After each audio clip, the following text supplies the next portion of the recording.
say that it's clear after today's testimony that no one at DDD has any disabled people in their families receiving services.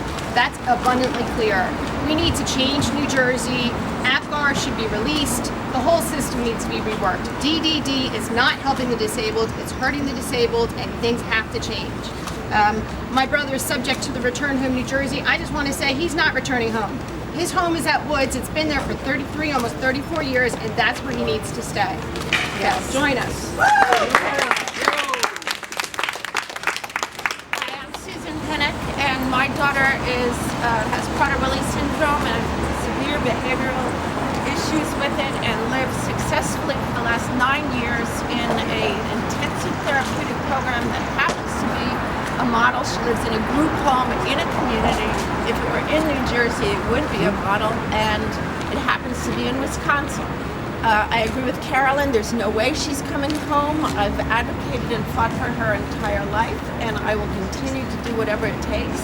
I think, again, from the testimony we've heard now and through all this season with the various committees recently, it's very clear that we're tired, all of us families, of being harassed, being intimidated, being threatened by Return Home New Jersey.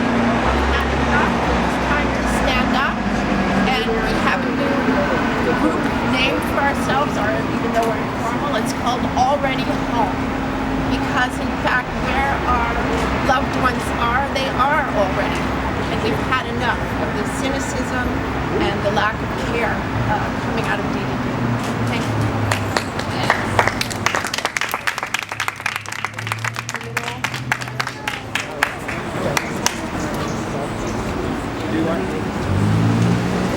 My name is Mike Cole, and I want to mention that Return Home New Jersey is very problematic for the families involved. In my specific case, my sister became her guardian 35 years ago.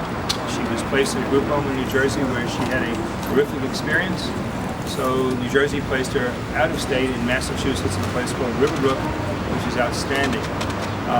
Recently I got a letter saying that they want to move her back.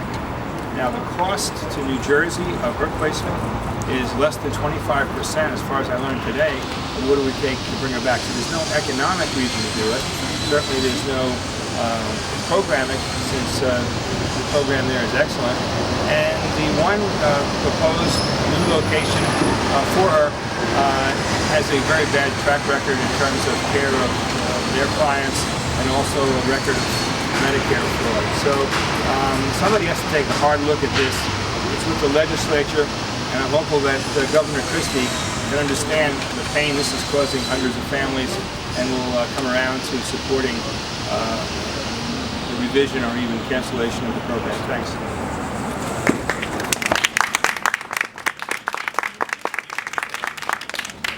I'm Nina White, and I'm the parent of 3 adults on the autistic spectrum, but most significantly my son Jacob, who's 22, is severely autistic, self-injurious. And when I think that DDD, who forced us to place Jacob in Trinitas Hospital, and the abuse that my son suffered in our effort to get him appropriately placed on the Lakeside campus of Bancroft, which is over 2 hours from our home, where he's under very good care.